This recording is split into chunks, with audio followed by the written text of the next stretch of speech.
సదాశివుడు నేను సదా భజిల్చెడి సదానంద నీ నామమేమి రుచిరా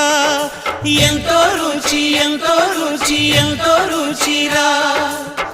అరయ భద్రాచల శ్రీరామదాసుని ఏలిన నీ నామమేమి రుచిరా శ్రీరామ ఓ రామ శ్రీరామ